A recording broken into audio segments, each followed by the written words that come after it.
Hello everyone, myself Anshul Dhiman and welcome back to my YouTube channel Education Hub।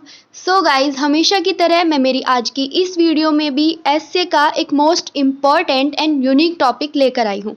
आज की video में जो topic हम देखने वाले हैं वो है राइजिंग विद काइंडनेस, यानी कि दयालुता में बढ़ना, या फिर आप कह सकते हैं दयालुता के साथ बढ़ना, है ना। राइजिंग यानी कि एक जिसको बोलते हैं ना कि मतलब उठना बढ़ना या फिर उभरता हुआ, जिस तरह सनराइज होता है इसी तरीके से। तो हमें इसमें जो है हमारा जो टॉपिक है ये, इसको हम बहुत अच्छे से अभी एक्सप्लेन करूंगी मैं आपको। ये इस वीडियो को बिना स्किप किए एंड तक ध्यान से ज़रूर देखिएगा, क्योंकि ये वीडियो आपके कंपटीशन के लिए बहुत हेल्पफुल होने वाली है। आप इसमें से अपने कंपटीशन के लिए कुछ अच्छे पॉइंट्स जो है पिकअप कर सकते हैं, उनको नोट डाउन कर सकते हैं। और अच्छी जो है मैंने कोटेशन भी इसमें यूज़ की है, जो कि आपके जो है एस्से को अट्रैक्टिव बनाएगी। इसीलिए मैं दोबारा से रिपीट कर रही हूँ, वीडियो को बिना स्किप किए देखिएगा। ओके, देखिए सबसे पहले हम स्टार्टिंग करेंगे एक अच्छे इंट्रोडक्शन के साथ। दयालुता दूसरों के प्रति विनम्र और विचारशील होने का गुण है, यानी कि पोलाइट बोलते हैं जिसको। यह एक ऐसा गुण है जो हर किसी में नहीं होता है। इस दुनिया में बहुत कम लोगों को यह गुण प्राप्त होता है और उनकी उपस्थिति उनके आसपास के लोगों के लिए एक आशीर्वाद है। यानी कि कुछ ही लोग हैं दुनिया में जिनको काइंडनेस जो होती है, जिनके अंदर दयालुता होती है दूसरों के लिए। और जिन लोगों के पास आस-पास ऐसे लोग होते हैं, उन लोगों के लिए ये एक आशीर्वाद है, यानी कि वो बहुत ब्लेसफुल होते हैं कि उन लोगों के पास ऐसे लोग हैं जिनके मन में दयालुता है, क्योंकि वो उनके लिए बेनिफिशियल होगा। फिर आप एक अच्छी सी कोटेशन यूज़ कर सकते हैं, आप अपनी तरफ से भी कुछ कर सकते हैं या फिर आप इसको भी ले सकते हैं। दया इंसानों में एक श्रेष्ठतम भाव है। यह इंसान की कमजोरी को नहीं, ताकत को परिलक्षित करती है। परिलक्षित यानी कि रिफ्लेक्ट।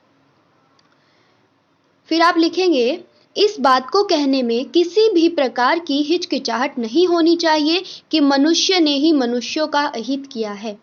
आप चाहें तो बीते बासी पन्ने उठा के देख ले, यानी कि हमारा जो इतिहास है, अगर आपने पढ़ा भी होगा, अगर क्या नॉर्मली सी बात है, आप 8th क्लास में हैं, आपने बिल्कुल पढ़ा होगा। तो देखिए 8th में है या किसी में भी है, प्रत्येक देश दूसरे देश को अपने अधीन बनाए हुए था। हम उसी विश्व में रहते हैं जहां लोगों ने 2 विश्व युद्ध देखे। उस समय युद्ध में मनुष्यों का निर्दयी रूप देखा। ऐसा नहीं है कि आज सब कुछ अच्छा चल रहा है, आज भी कई देश आतंक को पाले हुए हैं। अगर सभी के पाषाण हृदय में करुणा के कोमल भाव अंकुरित हो जाएं तो पूरे विश्व का कल्याण संभव है। यानी कि लोगों के दिलों में, देखिए कुछ होते हैं ना जो आतंकवादी होते हैं, बॉम्ब ब्लास्ट भी करवाए जाते हैं। तो ये क्यों होते हैं? क्योंकि वो बहुत जो है क्रूल होते हैं, बहुत निर्दयी होते हैं। तो अगर उनके मन में थोड़ा सा भी जो है दया का भाव आ जाए तो हो सकता है कि वो लोग ऐसा ना करें और हमारा जो विश्व है उसमें बहुत ही शांति हो जाए। दया वह महान गुण है जो सभी को प्राप्त करना चाहिए। दूसरों के प्रति दया दिखाना मतलब जरूरी नहीं है कि उनके लिए कुछ बड़ा करना। यह विनम्र होने या किसी को भावनात्मक समर्थन देने के रूप में, छोटे से योगदान के रूप में भी हो सकता है। यानी कि ऐसा नहीं है कि आप उसके लिए बहुत कुछ बड़ा करें, उसको बहुत बड़ी कोई रकम दे दें, उसके लिए कोई घर बना दिया, हाँ, ऐसा कुछ नहीं है। बहुत छोटी सी बात होती है, किसी के साथ बहुत पोलाइट होना। मान लो कोई सैड है तो उसको थोड़ा मतलब भावनात्मक समर्थन देना, उसको थोड़ा शांत कराना, उसके साथ थोड़ा उसको समझाया जाए, उसके उसमें योगदान दिया जाए, तो भी वो एक दयालुता ही कहलाती है। यह कुछ भी हो सकता है, जैसे चिड़िया को छोटी सी रोटी का टुकड़ा देना जो आपकी छत पर हर दिन आकर चहचहाहट करती है। किसी ने ठीक ही कहा है, यदि आप कम से कम एक बार दया दिखाते हैं तो कभी भी आपका दिन बुरा नहीं जाएगा। दूसरों के प्रति दयालु और करुणामय होने से बहुत खुशी होती है। हमें बच्चों के दिल में बचपन से ही गुण को विकसित करना चाहिए। देखभाल और चिंता के माहौल में रहने वाले परिवार के सदस्यों के साथ दयालुता घर से शुरू होती है। हम होता ही है, नॉर्मल सी बात है, बच्चे सबसे पहले अपने घर से ही सीखते हैं, चाहे वो कुछ भी हो, है ना। और बच्चों को जैसा सिखाया जाएगा वो उसी तरीके से अपना रूप ले लेंगे आगे जाके। सदस्यों के साथ दयालुता घर से शुरू होती है। कहा जाता है कि दया के बदले में दया मिलती है। जैसे कहते भी है ना, अगर किसी के साथ कुछ, देखिए मैं आपसे नॉर्मली जो है अगर टॉक की जाए तो ऐसा नहीं है कि मैं मतलब आपको एक ऐसे दे रही हूँ तो बिल्कुल ही स्ट्रिक्टली। अगर हम नॉर्मली लैंग्वेज में देखें कि दया के बदले दया, अब मान लो किसी ने कुछ अच्छा कर दिया तो ऐसे बोलते हैं ना नॉर्मली लोग कि कुछ अच्छा लिया दिया हमारे आगे आ गया, इस टाइप से जो ये होता है तो इसे ही बोल देते हैं कि अच्छा जो है दया के बदले में दया मिल गई। एक सुखी और सफल जीवन जीने के लिए हमें जीवन के हर क्षेत्र में दयालुता को समायोजित करना सीखना चाहिए।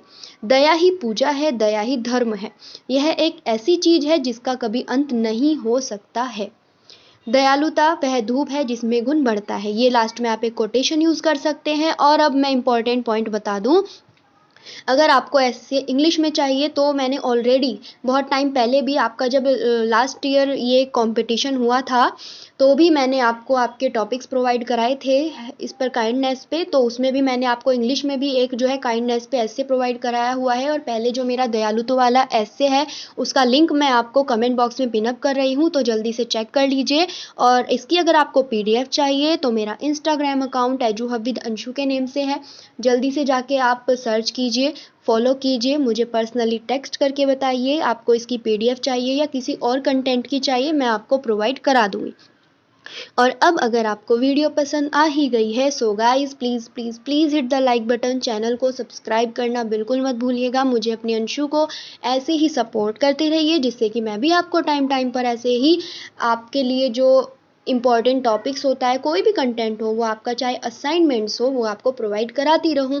और अपने वैल्यूएबल फीडबैक्स मुझे देना बिल्कुल मत भूलिएगा जिससे कि मैं भी ऐसे ही थोड़ा मुझे मोटिवेशन मिलता रहे। So good luck for your competition guys. आज के लिए इतना ही। Thank you so much.